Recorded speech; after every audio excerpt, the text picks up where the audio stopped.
All right, we're live. Hello, everybody. I'm Bethany Salisbury, the programs coordinator at the McColl Center. And on behalf of the McColl Center, I'd like to welcome you to the first in a series of talks investigating the printmaking process. We have our lovely host, Myles Calvert, here, and I'm going to hand it over to him for the rest of the night, and our wonderful artists, Dave DiMarchi and Jamaal Barber. Thank you.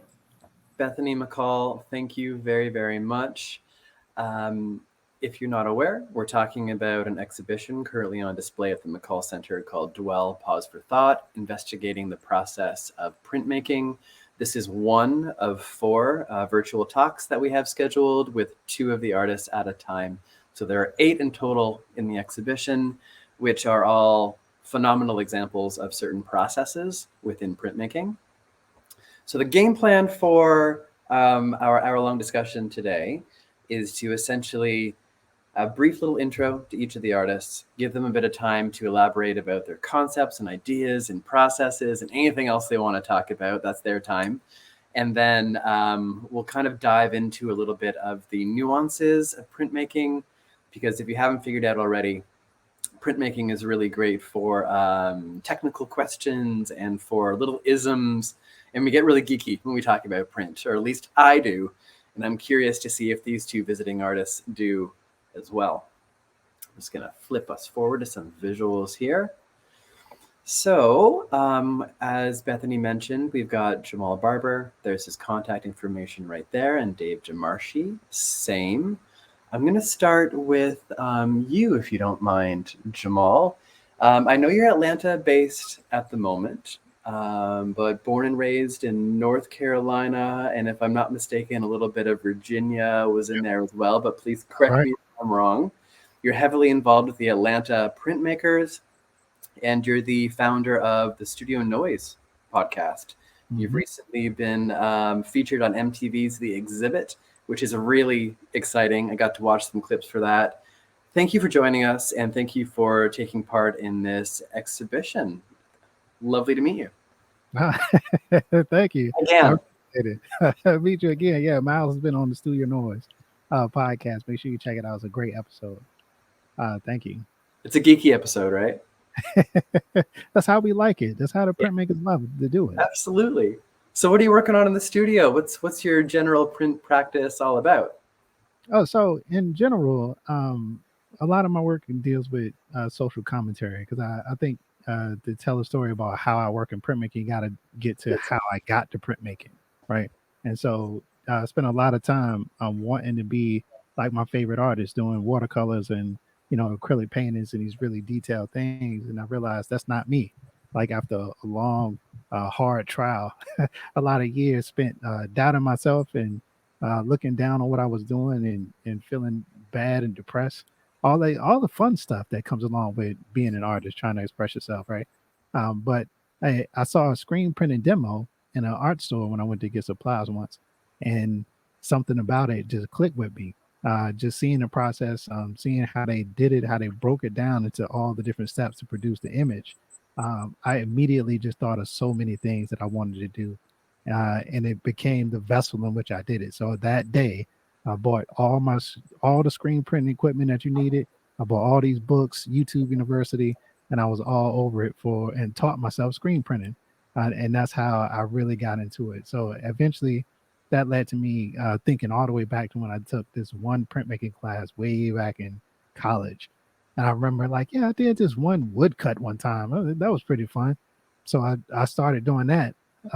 And it just all flooded back, and that opened up a whole new world, because I really got to find a process that worked for me. And I think that's the most important thing that a lot of people, and what I taught my students when I taught at Georgia State, exactly what I told them all the time was, excuse me, you have to find the thing that works for you, like no matter what it is, and then put your all into it, because you'll spend so much time with processes that don't naturally work with how you think about things. And printmaking has so many different processes that work with virtually any skill set you could possibly have. If you like to draw, you'll probably like lithography.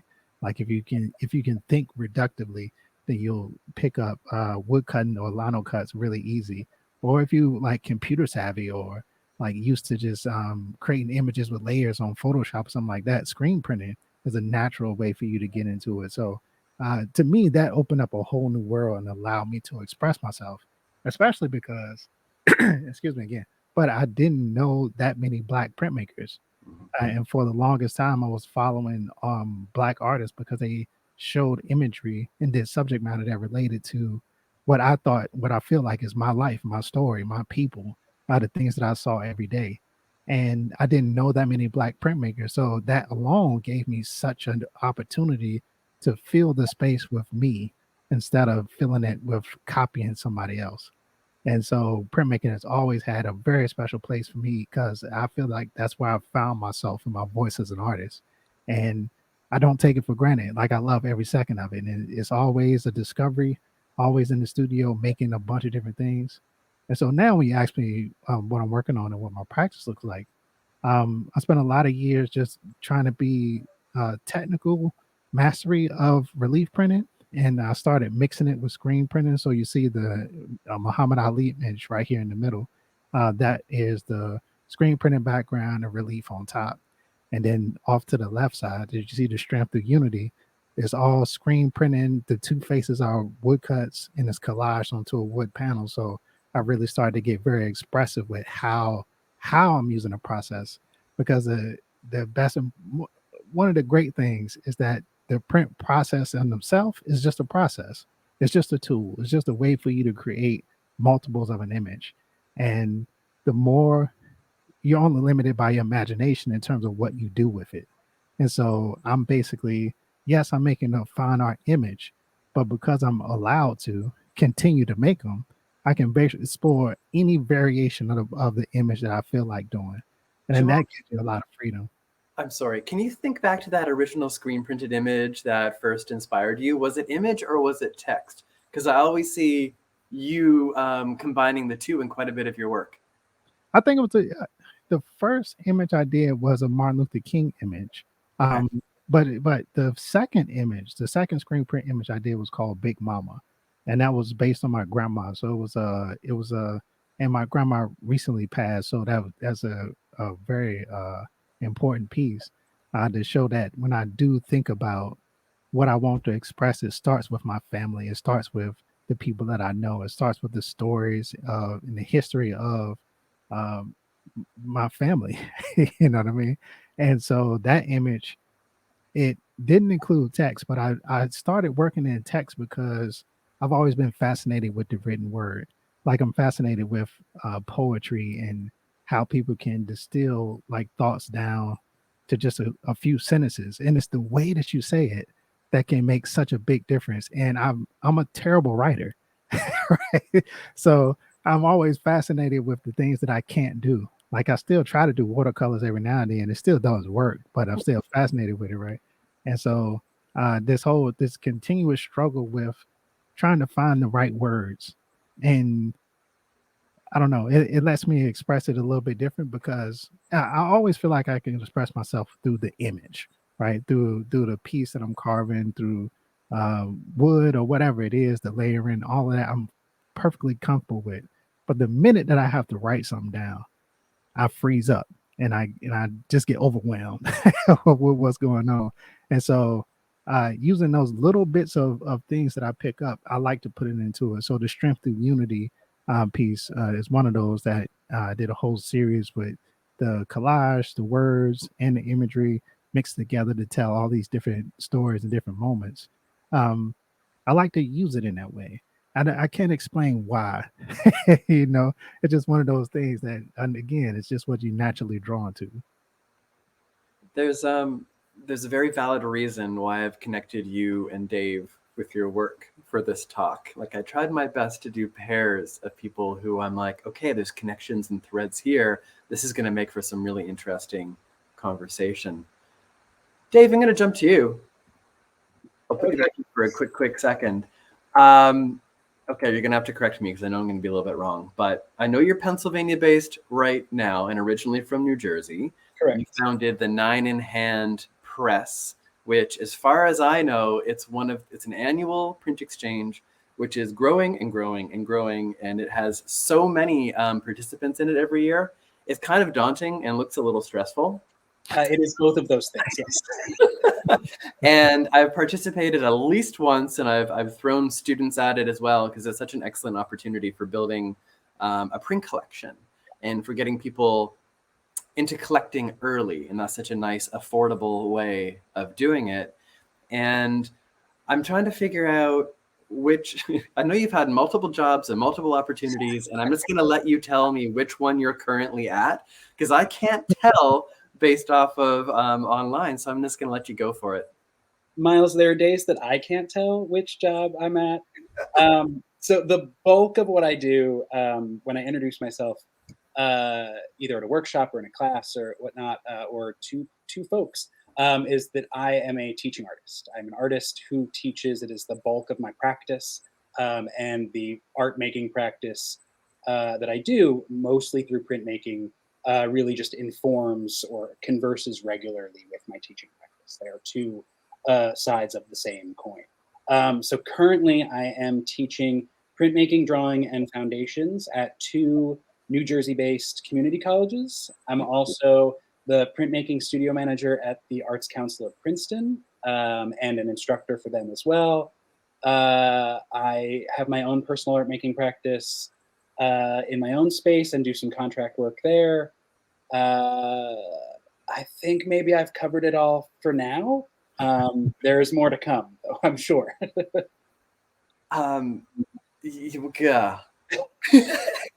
Could you give us some like Cole's notes, little just notes about general concepts and maybe even preferred medium? So I, of all printmaking processes, I feel like when Jamaal was talking about the call to printmaking, I very much related to that. I went to undergrad at University of Delaware with the idea of becoming a photographer. I think I had the dream of every late 90s, early 2000s college student that I wanted to photograph for National Geographic or Time. And these jobs don't exist in that way anymore. And sort of fell into the printmaking program as a way to want to keep my hands dirty in something other than photochemicals, and be able to audition and use my photography practice as part of my making practice. So at that point, it was a lot of photo litho. It was a fair amount of photogravure. It was a lot of photo silkscreen that really just became reproductions of my photography work. Now my work in 15 some odd years has moved pretty much almost exclusively to screen printing processes, very many layered screen printing processes, somewhere in the range of like 12 to 40 some odd layers of color, building up like images that are intended to mimic collage, but are still an additionable, fairly straightforward printmaking process, or a set of prints. My practice is like really informed in the same way that Jamaal's is about a family narrative. It's really informed by family narrative, queer narrative, this sort of everyday monotony of just existing in the world, the way in which we communicate through Post-it notes and taped up letters and all of these things that accumulate are really what I'm looking to recreate in my prints, that for me speak very much to personal family history, connected and layered with my own sort of personal queer narrative, without falling into the trappings of sort of conventional queer or sort of more commercialized queer work of Yeah, I don't see you putting like a penis smack in the middle of anything yet. Well done. not in that print with my grandma. No, that would be weird. She might appreciate it, but no. But so the real like bulk of my work is this sort of layered narrative that I'm leaving a lot to anonymity. The text in the prints are often not readable. It's sort of scribbled text that is intended to sort of carry any sort of message. That the photographs for me are identifiable, but if you identify them as anyone else, that feels great to me as well. I'm not particularly beholden to the idea that the work that I make needs to speak the same to every person. Mhm. And it feels, in that way, it feels like it's speaking to that, what I talk to my students about all the time, that small d democracy of printmaking, that everyone can be and should be a printmaker, and that, prints can exist in many different forms, in many different ways, and most importantly, in as many hands as possible.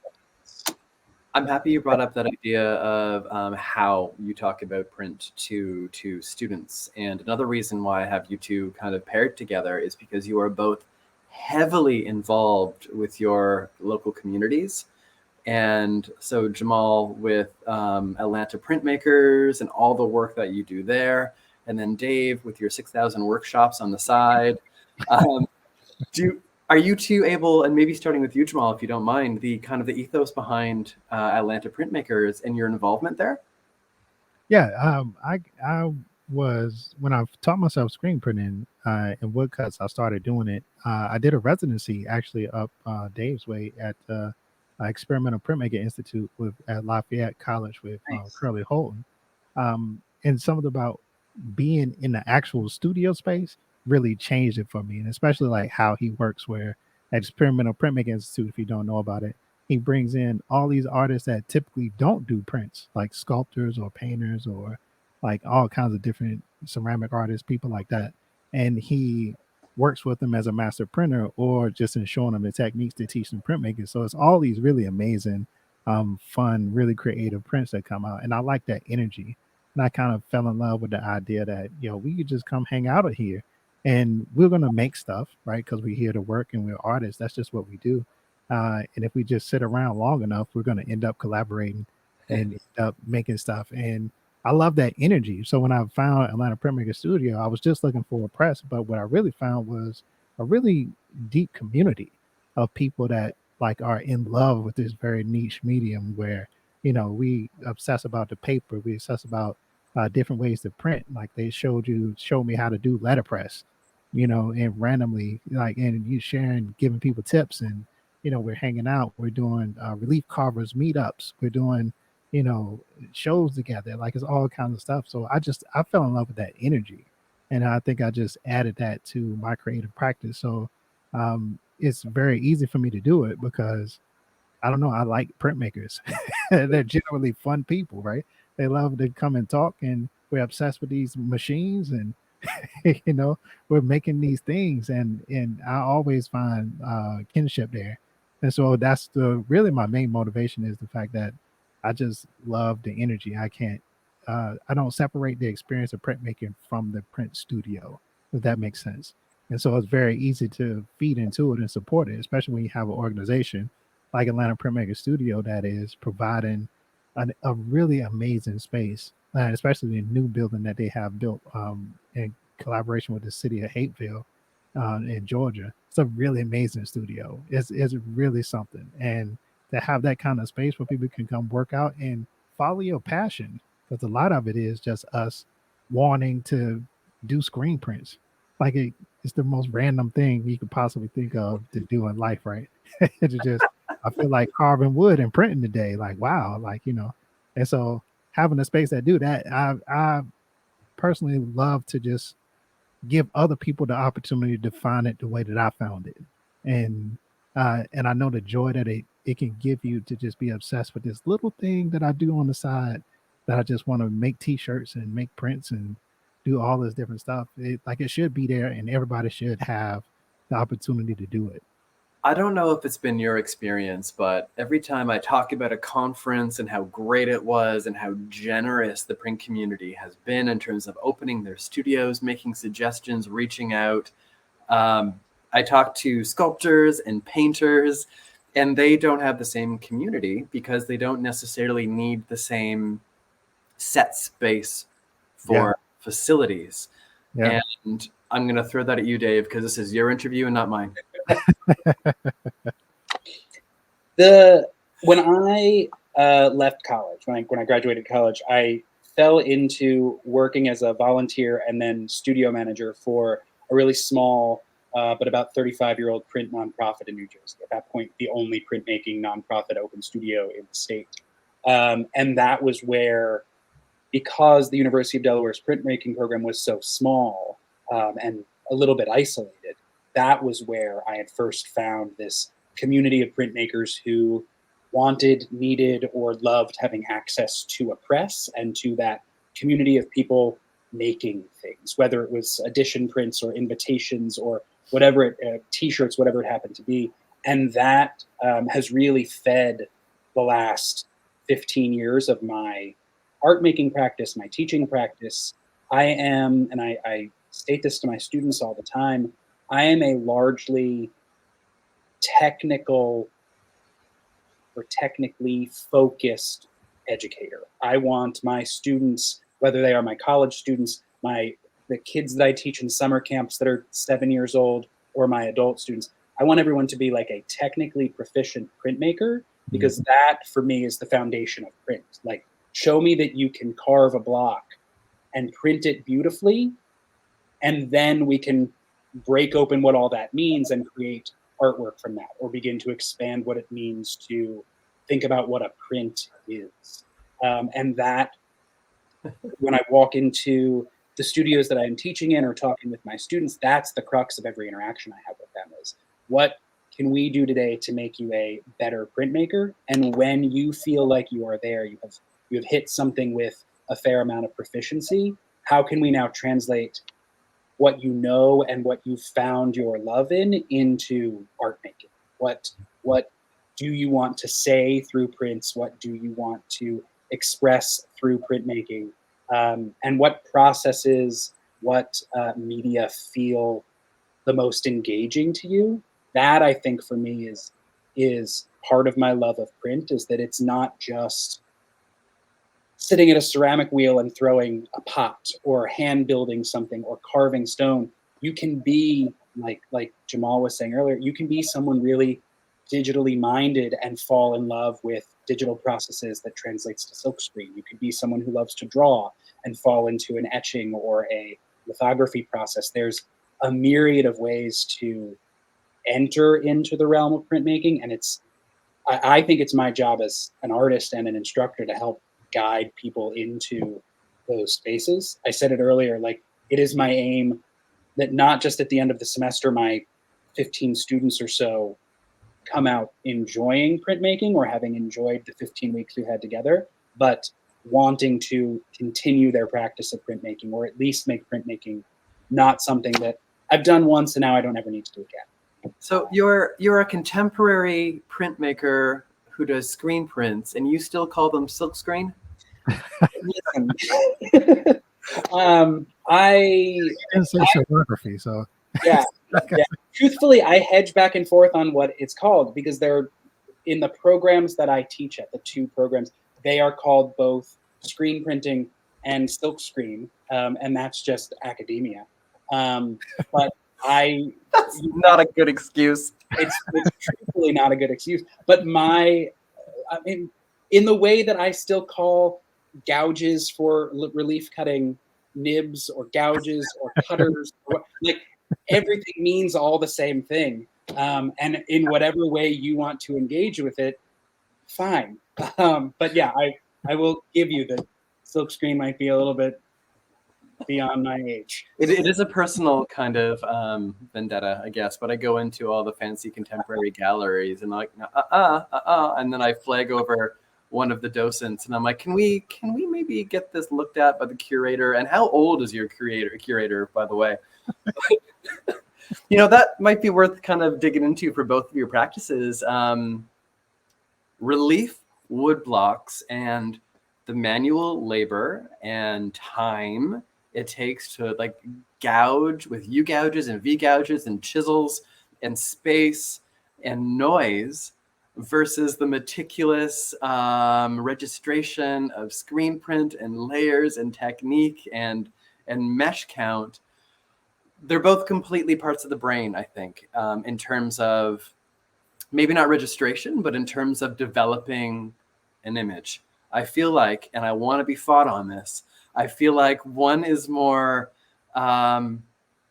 planned, pedantic to the nth degree, and the other one is more gestural. It involves movement and involves more emotive qualities. Am I wrong? Which one do you describe it as? So Dave, the screen printer who likes to do 27,000 layers versus like a very successful one color hand carved out woodblock. Both have different qualities, but are effectively working in a space. Mm-hmm. What do you two think? I think it's funny that because he mentioned that approach, and I actually have the opposite approach of teaching, where I save the technical stuff for intermediate class. Like, and if you are a beginner just coming in and just want to dabble in it, I'm going to give you a fundamental understanding of the processes, right? So if you know you're doing intaglio, there's a reason you're disturbing the surface in a certain way and applying ink to get an image. As long as you understand the fundamentals, I'll let you go and do whatever you want to do, because you may not come back and do another dry point copper plate in your entire life. But I'm gonna give you this chance to do it this one time. But when we go into, especially when I teach advanced relief, it's very multiple blocks, reductive. Everything has fine registration. So I wait to add the technical stuff because I do want people to fall in love with the processes first. And I'll say this about there's so many different ways to do the things that we do, right? And so I've seen some very gestural screen prints, like literally like take a piece of mylar, paint it with black acrylic, shoot it on the screen, and just layer multiple colors on top of each other to no end. So and in a lot of my blocks, I can go very technical, multiple reductive blocks on top of each other's tight registration, or you give me a block in about 20 or 30 minutes and I can carve some up like real nice too. So I've seen it both ways. So I'm interested in like why you equate so much technical stuff to just screen printing. Ooh, these are good questions. Looking at some wood blocks, absolutely. I see the layers of dedication and the registration, the tightness, whether it be a reductive, a multi-block, a laser engraved wood block with a mixture of hand, chine coulée. Absolutely. I was going off of examples that we have up here, which are wildly successful with less meticulousness in terms of exposing a screen, shooting it 17 times for 17 different color ranges. Right. Is it needed when you could just have a really successful one color, two color image, and it is what it is? Yeah. There's no right or wrong answer to that, really. I just find a stark difference between both of your work. And that's what really excites me about the kind of the versatility of what print can do. It really is. It really is. And I think I'm gonna let Dave answer too, but I think I have ADHD too, where my original prints were very like digital collages separated into multiple layers, everything type registration screen, and I did it enough that I kind of wanted something different. And so I tried to figure out a way, how can I be more gestural? How can I kind of just lean into the fun of it? Because I saw there's a documentary with David Driscoll in it. I'm gonna remember the name as soon as we get off this call and remember the name, but they showed David Driscoll working, and I love how loose it was. Like you would think, you look at some of his really complicated prints, you think that he was laboring over it like forever and ever, but he really wasn't. He was really just going for it. And that idea of going for it, yes. I'm trying to add more into my work so that I want to have some parts that are super technical and other parts that kind of fade into abstraction, right? But let Dave get on this one. I'm really happy to fight Myles. I think I come from as a screen printer, as a printmaker, and truthfully, I will not turn this camera down and show you the 6 inches of desk space I've given myself for this evening. That is the only clean space in my studio.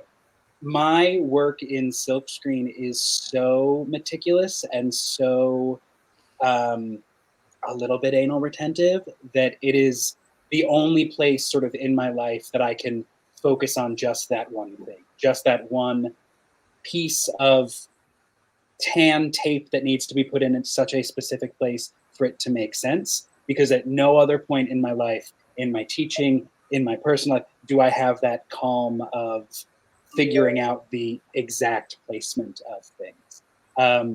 Does it need to be 17 colors? Maybe not. But do I want it to be 17 colors? Absolutely. And I think that for me, I love the conversation that I'm able to have with the work as it's developing. Because when I start these prints, there is rarely a plan for them. There's a little bit of a color story-ish that I want to work in. There's some imagery pulled, but a lot of the work, especially the work on the right now, the blue work, a lot of that work started as let's put as much pattern, as much color, or as much shape, as much imagery onto as many screens as possible, and then just play with placement and play with registration. There's some things that are planned. Certainly, the way that yellow dot sits on top of or behind my great grandfather's portrait needed to happen in a specific way. But a lot of my prints are built in a very what feels like a very intuitive collage process, but still falls into this many layered screen printing process.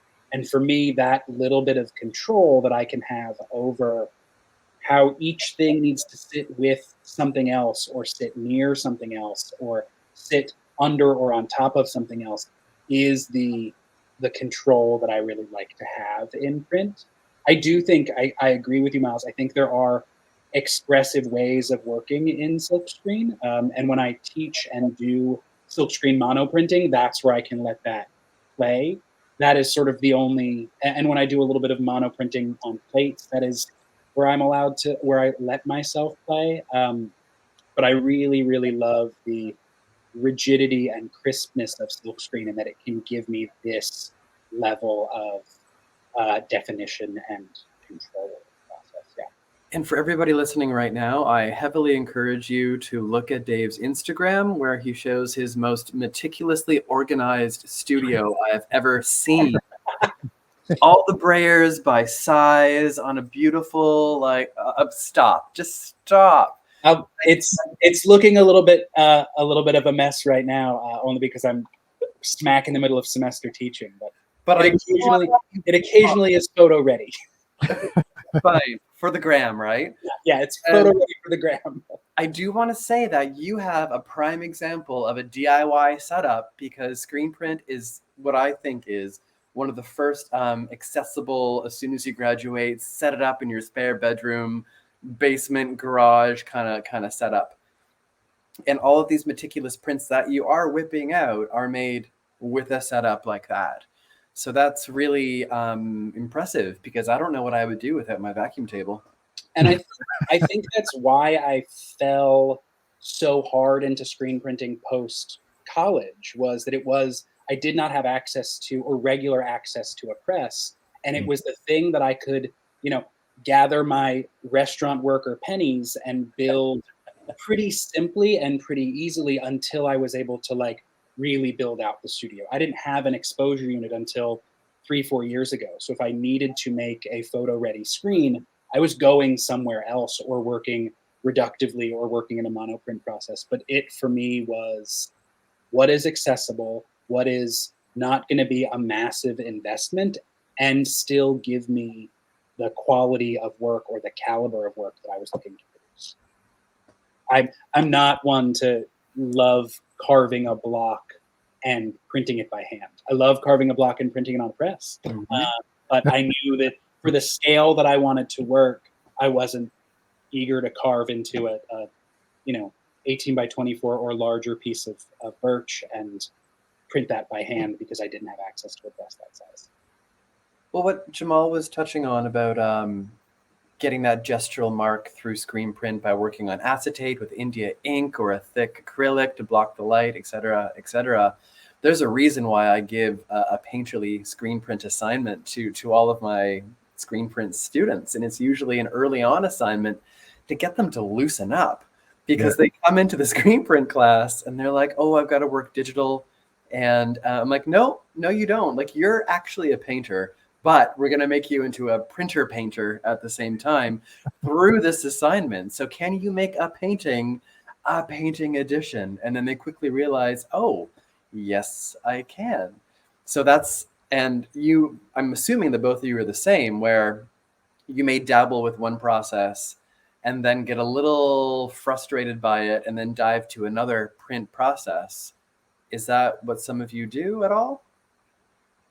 Yeah, I've always been the type of person to use the characteristics of whatever the process is. Yeah. Right. So if I want like large areas of screen patterns, I usually go to screen printing because it's easy just to generate it like that.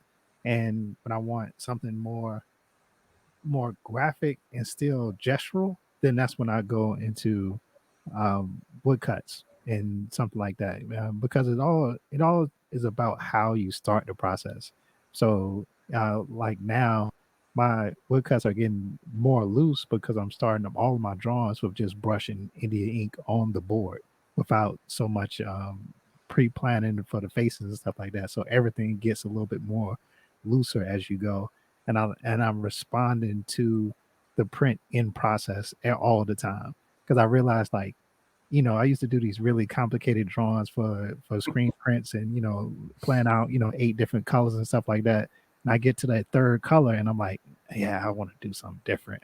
And so a lot of it is like I have a start and then I respond to what's happening like right there. So that's probably why I carve a lot really, really fast, because I'm more responding to the wood than I am my drawing or even the idea. It's just whatever's happening right here in front of me. Staying in the moment with it, I think it's been really helpful with me loosening it up and finding what direction, and just trusting your instincts. Because after a while, you do so many of these prints, you can guess what's happening. You don't always know, right?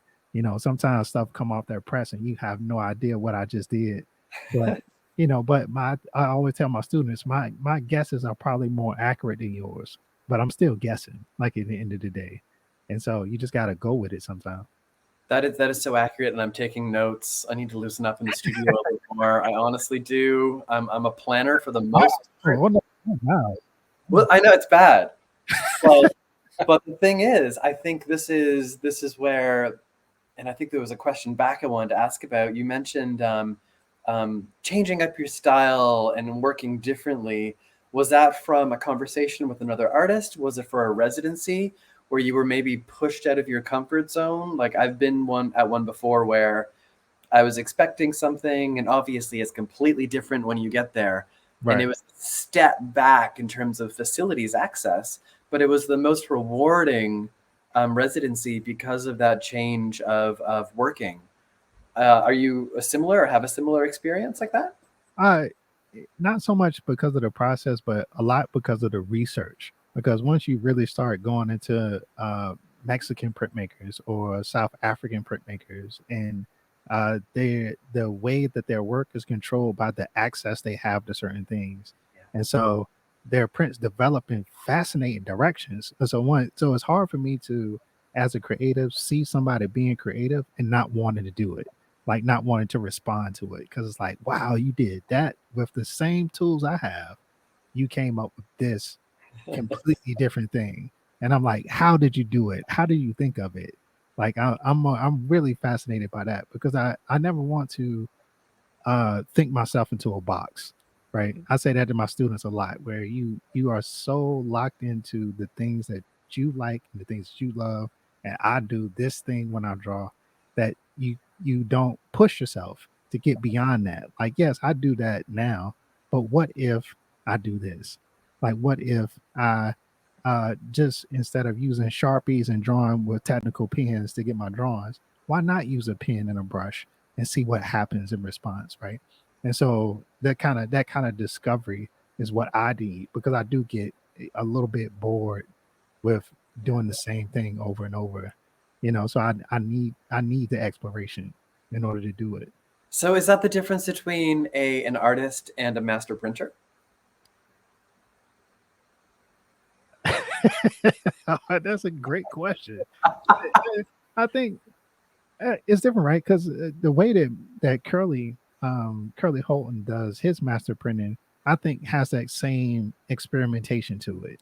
Like Okay. it's like I'm figuring stuff out. I'm using, the ink that puffs up to get texture into stuff. I'm using, I'm bringing in a sculptor that never does prints, and now he's getting made this plate. How do I print it? You know what I'm saying? It's that type of thing. So I think it can work both ways. Okay. But I never saw myself as one of those, Tamarind certified, lithographers. Everything is super, down to the half ounce in all my mixes. Like I've never been that type of person.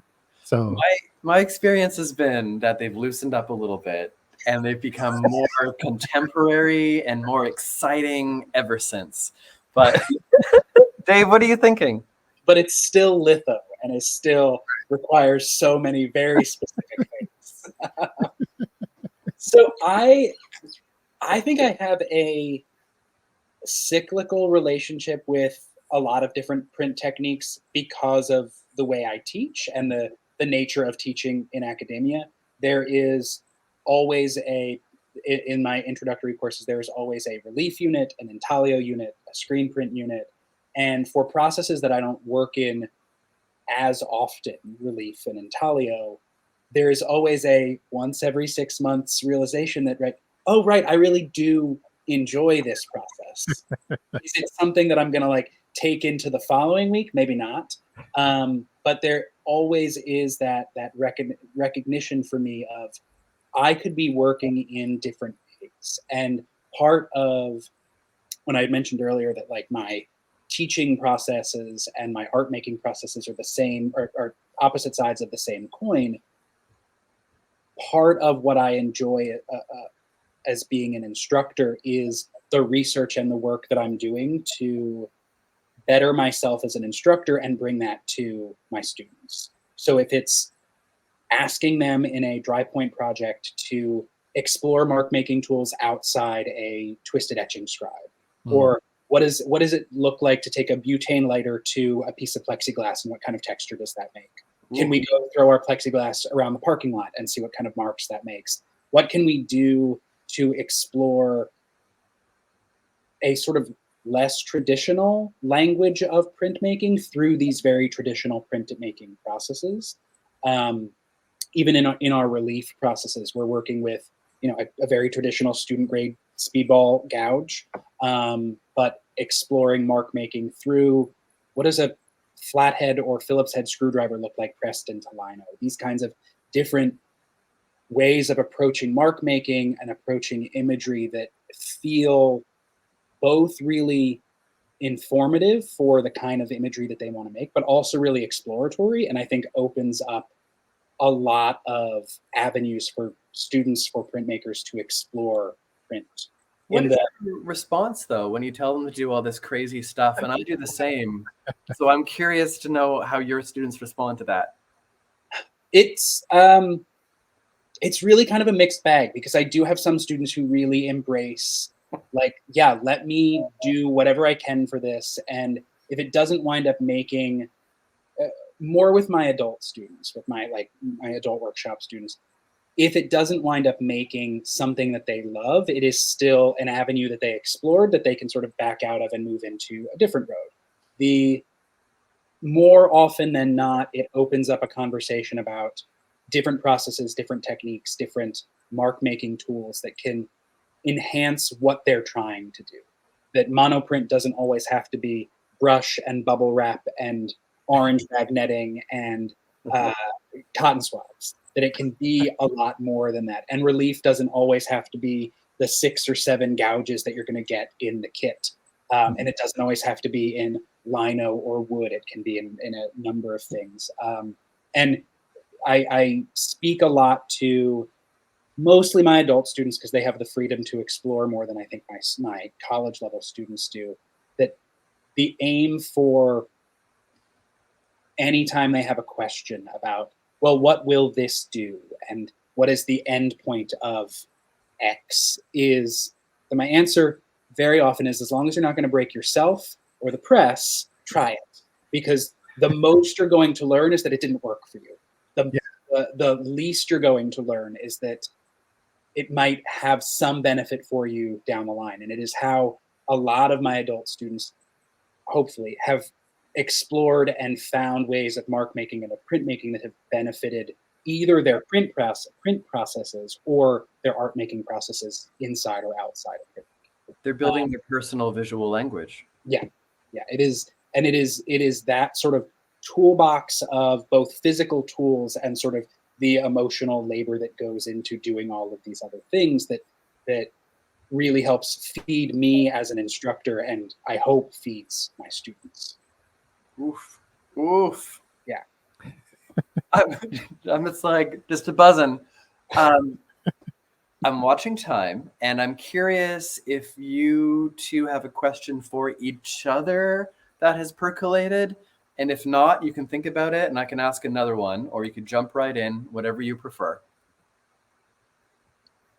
Jamaal, I'm interested in your, Myles, can you go back 2 slides? That one. Your strength through Unity prints, you had said, was sort of collaged onto wood board. Is this something that you're additioning in any way, or are these one-off collages? Those are one-off collages. Yeah, those are one-off collages. I think when you mention approaches, the one thing that I try to tell people, and because of based on how I work, is that we have to expand what the end result of the process is going to be, right? Because you can also put yourself in a box to think that everything has to be addition. Everything has to have a perfect outcome to it. I have to get this thing or else I failed in the process. Where when I approach it, I'm thinking more of making material, right? I'm using paper, and if I print all these patterns on here, that's just material I can use in a collage. I can use as a background for a mixed media painting. When you see the Ali print, that the everything is covered, and then I print on top of it. Like it's that kind of process to open your mind to. There's many more possibilities of what the outcome of this process will be. Let's just explore the process and see what happens. None of it will be wasted. Because we're artists, we hoard. Like I don't know too many people that have made a print and threw it away. Like when they finish, like I got a whole box of a bunch of quote unquote failed prints. You know what I'm saying? That I'm gonna tear them up and use them for something. Like I'm not gonna waste that paper. This paper's expensive. You know what I mean? Like I'm not throwing it away. And so I like to engage with it in that way. That perhaps part of it will be addition, but it will also make its way into a collage, right? And so you'll see in a lot of my mixed media paintings that I'm doing now, a lot of the faces that I'm using in the paintings are from edition prints that I've done from before. And so why not, if I can make 100 of them, use them in more than one way? Like these 10 that I printed are the edition. The next 10 are for this, or the next 10 will be for that. You know what I'm saying? Like, especially when you get started printing, mixing colors. Screen printing was really fun for that, because all you have to do is wipe the screen off, or maybe not even wipe the screen, just add another color right on top of it. I've got gradients and all kinds of stuff like happening inside of it, and it's so much more fun that way. Like you get so much, you get that little shot of adrenaline, like when it happens. So like, wow, what is this? What is this thing? How did I do it? I don't know. I don't know if I could ever do it again. It's kind of that thing. I'm so happy you said print 100 as well. And I'm like, yes, because I see artists and students spend hours upon hours making a meticulous, gorgeous copper plate etching with 7 tones of aqua tint on it. And they print it maybe 3 times. And I'm like, what are you doing? Yeah, it's almost a waste. But I think that's what's great about doing woodcuts too, where like I have this object now. Like it's not just because even some of the pieces that you showed me carving on thing, and even the wood piece that I included in the McColl show, is like, no, I have this wood object. Like I can never get rid of it, right? Like it's always sitting there. And anytime I feel like it, I can mix up some ink and print another one because it's so like substantial. Like it has like a weight to it. And that's why I wanted your physical block in the show, which we Yeah. have. So we've got the print and the block, because I wanted people to see like the physical effort and work that goes into printing these pieces and the visual weight that they have. Because when you see the print, you're like, okay, yep, this is great. But then you see the block and you're like, oh, okay. Yeah. You see a lot more the history and the marks like in the block a lot more than you do in the print. I'm almost be disappointed by the print sometimes. Same. Because I love the wood just by itself. There's such a tactile and emotional quality to the matrix in printmaking, whether that's block or stone or plate. Yeah. Less so with more of a transitional screen, but there's always, not always, there's often that disappointment of like, oh, this is all that this can do. And it's in that conversation of like, this is all this can do, that so much can happen, especially like from a teacher student end. Like, no, this isn't the only thing this lino block can do. And I think your practice, Jamaal, of printing 10 for an edition and then however many more for collage processes, or I've had students, take misprints and turn them into book covers and parts of paintings, speaks so much more to what printmaking can be rather than just what printmaking is. Yeah. At least in sort of this academic setting of, we need to print 6 of your 7-tone etching plates so that you can get a grade on your edition quality. That's always the balance, because in academia, I need to make sure you know what you're doing. Like I need to make sure you know how to use the press. Then we'll make art afterwards. But I want to make sure you don't like crush your fingers and then first. And then You're saying they don't grow back? I don't understand. No, they never do. They never do. That's why we keep band-aids in the back. So As we slowly wind down, Jamaal, what are you working on right now? And if there's anything that you want to promote?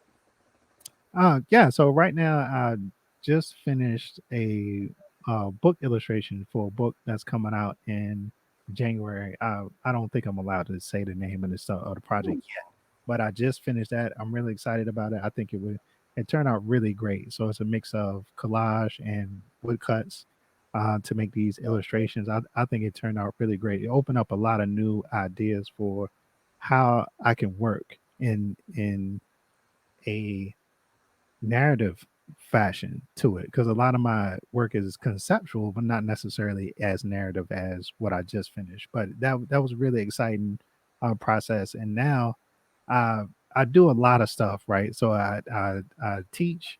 I'm teaching at Penland in the springtime. Awesome. So I'll be there in March for the relief printmaking class, and I do the podcast, and I do like so much other stuff. I'm just excited for this time I've stopped teaching at Georgia State took a break from it and a lot of other things, and now I actually have free time to make work, which is extraordinary. So who knows what'll come out of me actually being in the studio without deadlines and stuff hanging over my head. I'm looking forward to it. This is the real time where I feel like I get to be an artist for a few months and just play around and experiment, and hopefully the book will pay for my life while I'm doing all this other stuff. Well, I'm fishing for the inside scoop then, because I'm digging for the details like Barbara Walters or something. So you're talking about narratives. Does this also mean that you're including text, or are you allowed to say, is it image narrative solely? Oh, for the book I illustrated, no. The book it's already a well-known book, and so the images just go along with the story. But the new work, I'm definitely, because I officially took a letterpress class at Atlanta Printmaker Studio, and so I'm obsessed with this type now. Yeah. And so I'll definitely be bringing back those elements of the type that I was exploring in my early screen print work back into this work with relief and woodcuts and the letterpress. And it's going to be, I'm really excited to just explore. I don't even want to put expectation of what I'm going to make on it. I'll Well, you're visit. just a hop skip away from Hatch Print Show in Nashville if you want to do some big type. Yeah. Yeah, like they need to come up off some of that type. That Yeah. get it. Dave, save question for you. Besides baking amazing cookies, which are identical, which I think is another printmaker, screen printy, meticulous. Hey, That's man, your he's Instagram makes me hungry. identical. And bread. Myles, you're trying to remind my partner that I owe him some cookies, aren't you? I'm hoping he's not on here and realizes that he might be upstairs.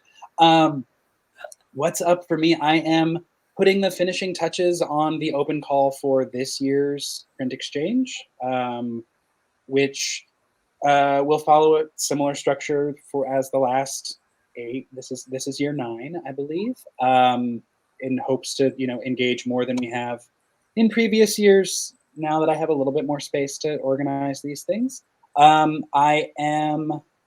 That's one job. I am in the process of expanding the printmaking space at the Arts Council of Princeton into a second space with a second press, which should hopefully engage a printmaking artist residency, some more contract work, young artists collectors series. There's a whole bunch of stuff in the works there, and trudging through academia till about December or so, and I can start putting ink to paper on the prints that I have started building, the information that I have started building, that just don't have the time to be made right now. I feel you, and I think trudging is a really good word. I'm looking at a stack of drawings that I have to grade tonight that feel very trudgeworthy. Really quickly about that print exchange that you do, it is open to anybody at any stage of their making career, which is unheard of. Yes, it is open to. I, in the past, have gotten students as young as 9th grade in high school from a great instructor, a great art instructor out of Wilmington, Delaware.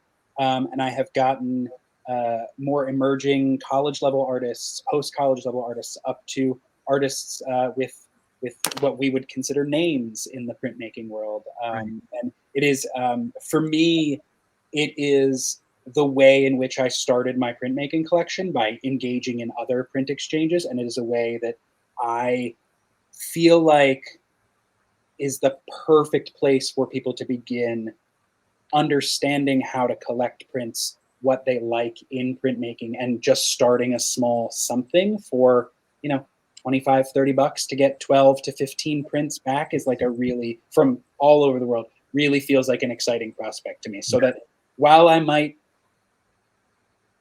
moan and complain about how exhausting I might be sorting last year's 176 printmakers worth of prints, it is something that really is super fulfilling to me every year. I'm a little behind on posting it, but if you are in the academic world and want to get your students involved, reach out. That would be the place to start. And for those of you that aren't in academia and want to be a part of it, that information will be up on social media shortly. I'd love to be a part of that. That sounds amazing. I will send you that email, Jamal. I would love to have you involved.